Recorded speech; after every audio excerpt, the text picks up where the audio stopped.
So what have you come to talk to me about today? Well, I've been having a problem since for a long time with my family, and that I feel like that my family typically just expects me to do a lot of things, and I feel like that I don't have much of an opinion on things sometimes. It's very difficult for me because I don't like having to follow orders all the time, but I also don't want to be seen as a rebellious youngin.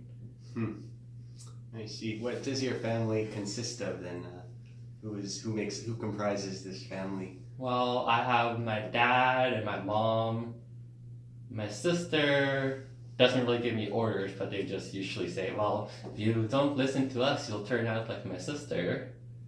And I feel that's very difficult for me. And your sister, when they say you'll turn out like your sister, is that meant in a negative way, with as negative connotations, kind of? Yeah, because then you're always like, if you don't, because then my sister dropped out of college. She's mostly just dating two white guys, and my parents say that's her career plan, dating a rich white guy. So I'm not sure if dating a white guy is in my career plan in the future, but it's something, I guess, to think about. Yeah. What about some of the positive aspects of your relationship with your parents? I mean, you still live with them, and you obviously are able to coexist, and they support you in some ways, I imagine. So what are some of those ways? Well, I guess my parents, well, overall, they're like really good people. Like, they provide me stuff I need. Like, I live at home rent free. They give me food, give me money. Like, well, a bit of money, but not a lot of money, but they'll do. And generally, they take care of my needs. It's just that there's some aspects that I don't personally agree with. Yeah. Does it feel like they're kind of using these resources that they are offering you, and that you are somewhat reliant on, as a kind of almost leverage for treating you however they want, or being rather controlling in some ways? Well, yes and no. It's more like, I guess it's just something to be expected that, like, yeah, you live with your family, so it's their house, their rules, and since I guess I'm not really contributing much from just within their plans, I'm just simply expected to follow my part, which is just go to school, get this job, or like however way they want it, but I guess. It's like a really set plan for me, and they're telling me all about these things. Oh, you have to get your master's degree so you can work in the hospital. And when you're in the hospital, you're making the big bucks. And then you should go research about how to do overtime, because that's what's really important. So you can get a big house, and then you can have us in our basement, and you can go get some European woman and have kids. I'm like, I don't know if that's exactly what I want in my life, but sure. What about the positive feedback that they're giving you? Is there much of that you can counter the other stuff with? Not really. I mean, they're very supportive and like, hey, are you doing good? I mean, I guess they check up with me when they think I'm feeling bad. So they deal with like my needs, but then I guess we don't align with the same goals. It's just mostly our goals are different, but everything else they're usually pretty supporting. They're sometimes willing to talk to me in conversations, but not all the time. So it sounds like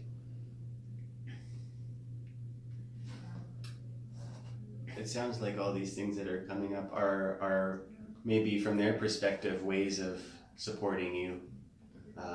Because obviously they care enough to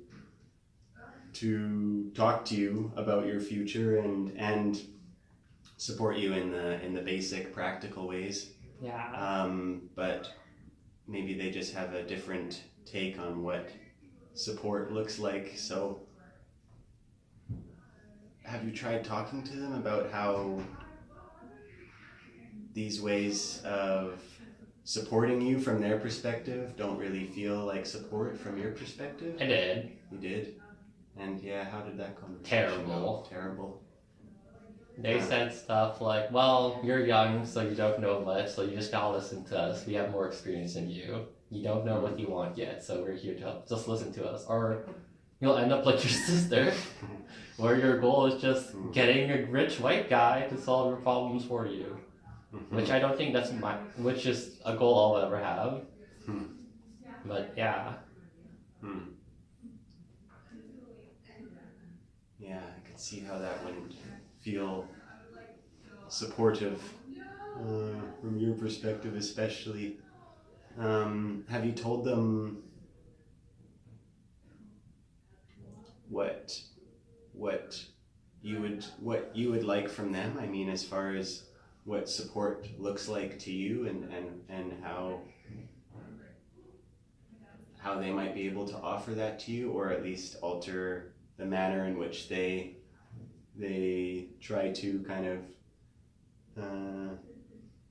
interpose their beliefs on your life. I guess I try to listen to me more, or at least, or I guess I put it in a less eloquent way, like stop being so annoying all the time. But I guess I use like humor sometimes, but sometimes it doesn't work regardless what I do, because they're like, oh, I just don't know, just listen to us, just focus on school. Just like, you can have what you want later. And I'm like, okay, fine, I'll wait until I graduate, because then when I graduate with a bachelor's, I can get a job. I get my first, I guess, real job, and I'll have enough money to move out, and I never technically have to listen to them again if I move into the far, far regions of the prairies.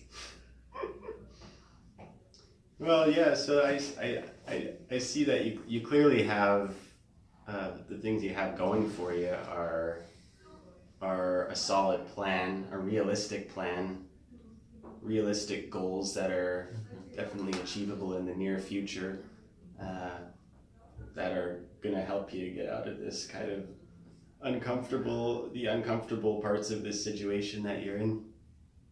So that's really good. I mean, that's a very foreseeable. Those are very foreseeable benefits in the near future. So, I mean, some of these things, I guess, you can't change. Yeah. In that there are other people who you're living with, and I guess a compromise can be necessary. But at least you are getting the necessary and practical supports out of this relationship.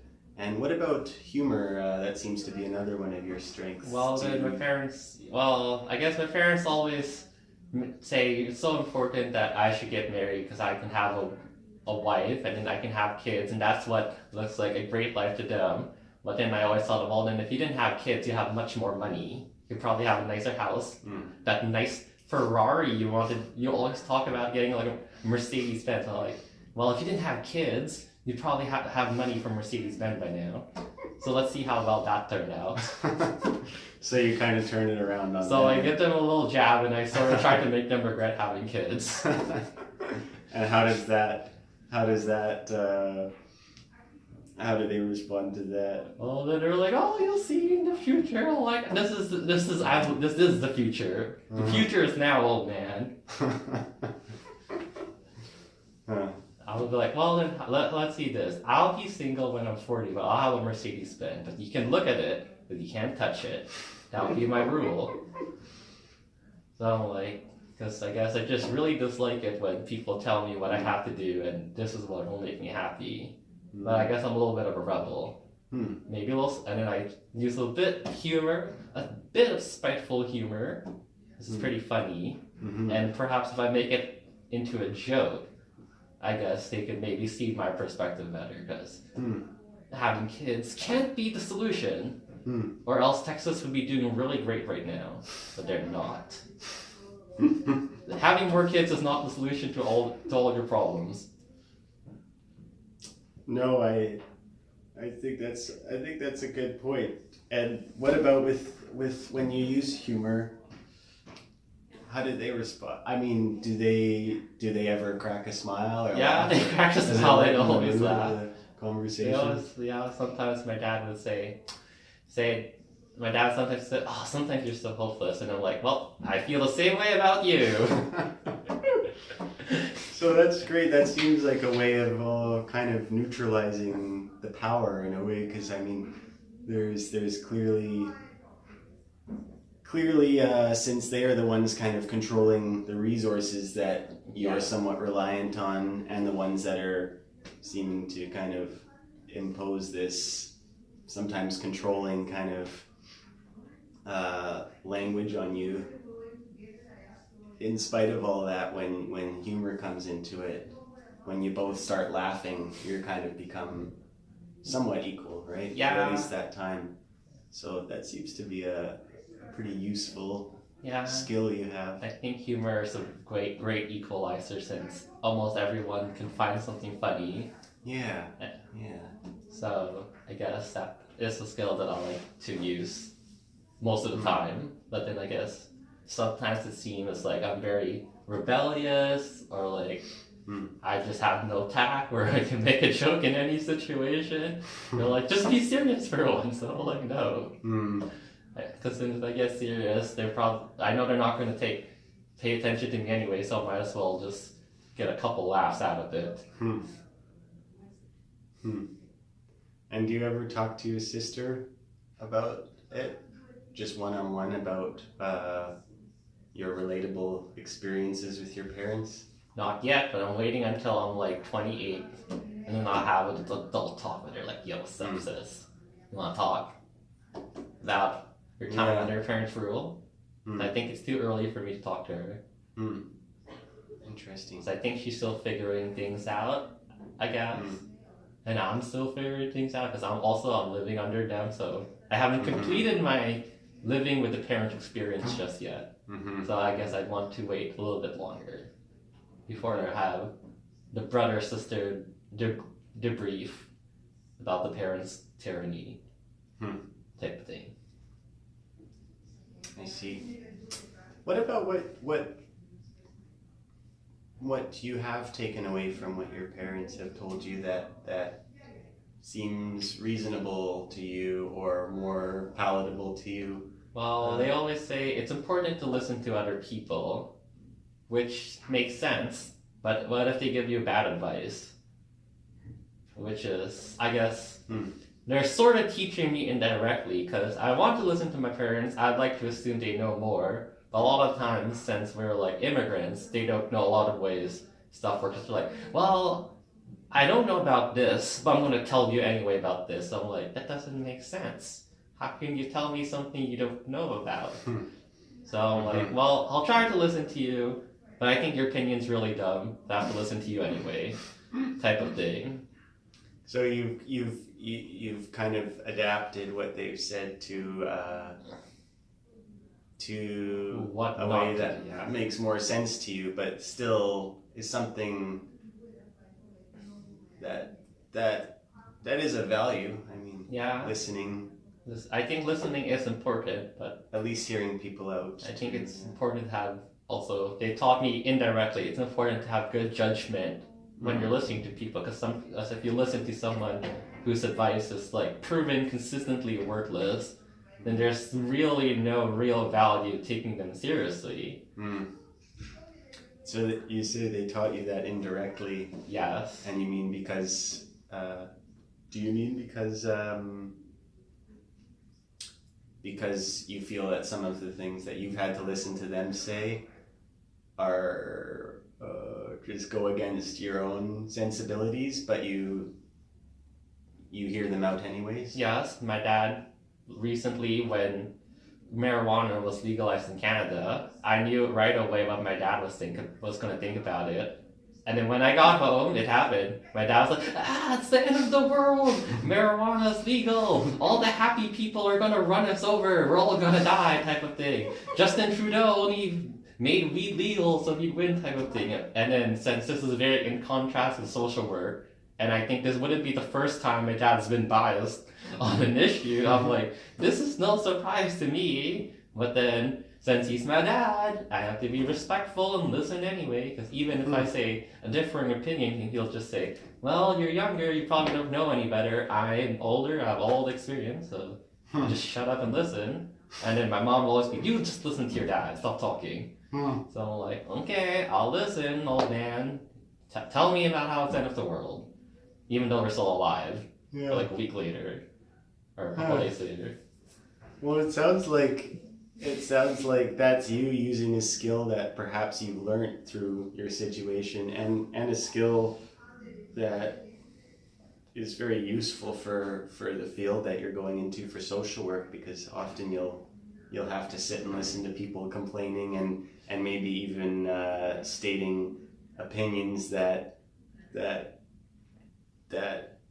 seem, very questionable to you, or even bigoted, or very offensive statements, even maybe to yourself or whatever. But the fact that you can listen, accept that you're not going to change their opinion, and never going to happen. Listen, and then reflect back on it with humor. I mean, that's a skill that perhaps you've developed through these kind of not necessarily always positive experiences with your parents, and maybe that's something positive to pull out of the what often feels like an unfortunate relationship. Yeah, I mean, most part they're very pleasant. It's just their advice is very awful, very very old school advice. That's very in contrast with how I grew up, because they grew up in the Philippines, so they have that very collectivist, very conservative point of view. But since I'm the youngest, I've had the pleasure of growing up in very modern, more new perspectives that, of course, it easily grows on to me because I grew up in this culture. But it's not I don't think it's possible at this point from parents. Even though there's a lot of people say, you can teach an old dog new tricks, but I don't think you met my parents. I'd like to see you try, type of thing. So I was like, well, yeah, I guess I know already how to deal with my parents. Just can't really change their mind. It's just something I have to endure for a couple more years. Just trying to listen, trying to find out if there's anything that I should be listening for. Because I do think once in a while they give me good advice. They can't be wrong all the time. At least I hope so. I mean, because, yeah.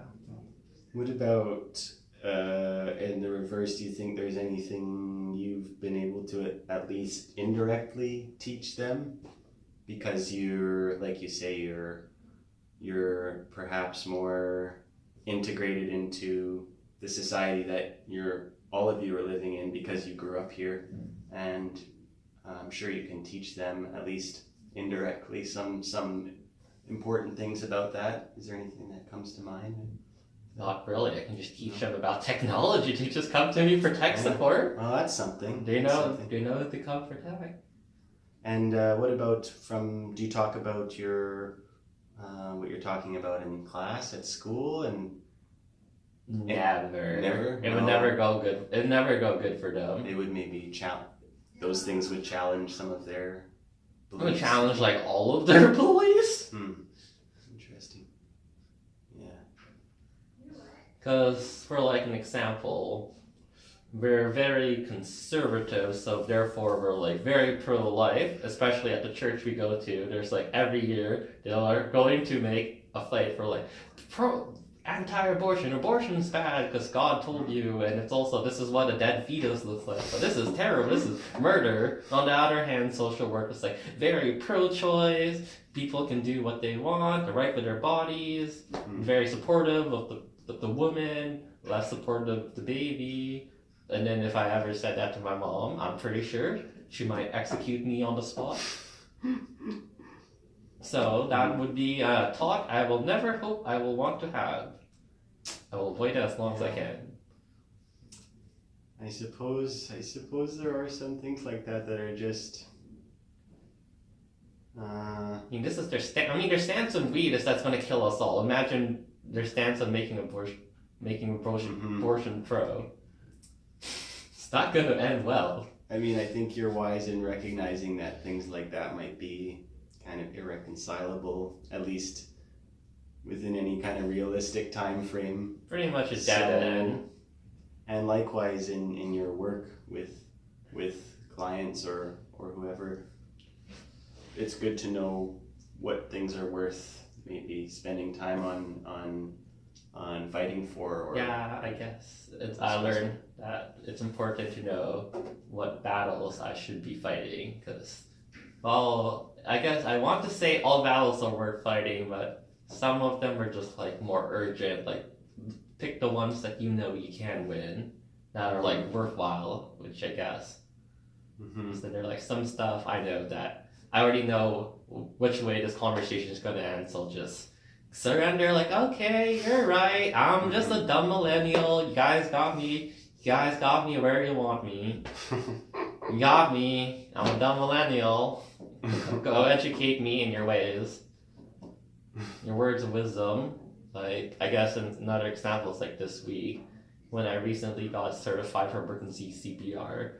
My dad was going, oh no, CPR is bad, you shouldn't give it to other people, because if you don't, they're going to sue you. And then I'm like, what about the Good Samaritan law? Well, the Good Samaritan law is fake. What you learn is dumb. You gotta listen to me. Don't give anyone CPR. You're gonna get sued by the person. Good Samaritan law isn't real. And I'm like, but Dad, like, no. And then my mom's like, oh, no, just listen to your dad. Like, okay, just listen. Okay, you guys won't listen to me, but I have to listen. Okay, that's true, fair. So I'm like, I just do the usual thing. I roll my eyes. I be a little rude back, crack a joke. I guess this is my way to cope with things. When people are just jerks to me, I'll make a bit of crude joke back as my way of defiance, and then we just move on as anything as usual. Just forget it happened. Well, I think that's quite admirable that you certainly found your own independence within this world that you're talking about, which seems to be overlooked by people with very different views, but within that you found your own independence and your own way of responding to it that isn't disrespectful. It both hears them out and also like kind of at least lets them believe that they are still an important voice in your life, which I suppose they are. Yeah. But, even when you don't consider their voice so important, I think giving them the impression that you do is a very admirable and tactful way of handling it. So certainly a good skill for being a social worker too. Yeah, because I know it's really important to listen to like the older people around you, because they might have good advice, their experiences. You can learn a lot from like history and stuff, but I guess sometimes their views are just so different, or sometimes their views change over time that it may not be applicable to me anymore. Because for like, I guess another example, I've talked about my dad if I could get like contact lenses.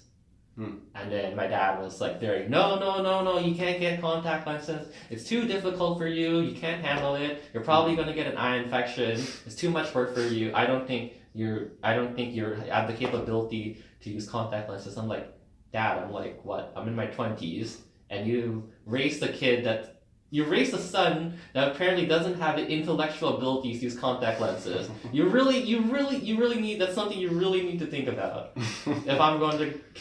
If I can't handle something as contact lenses, you really need to think about where your parenting skills have been.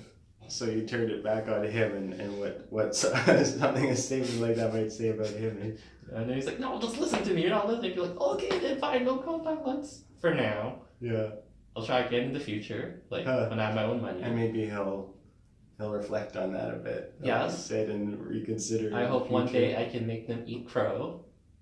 Like I always joke about my dad. Well, if you jerk to me now, your retirement home will just be that cardboard box. You better ask now if you want a 2-story box. And since I know my dad likes chicken, I was like, well, I'll throw in a drumstick, limited time offer. So I always crack a joke.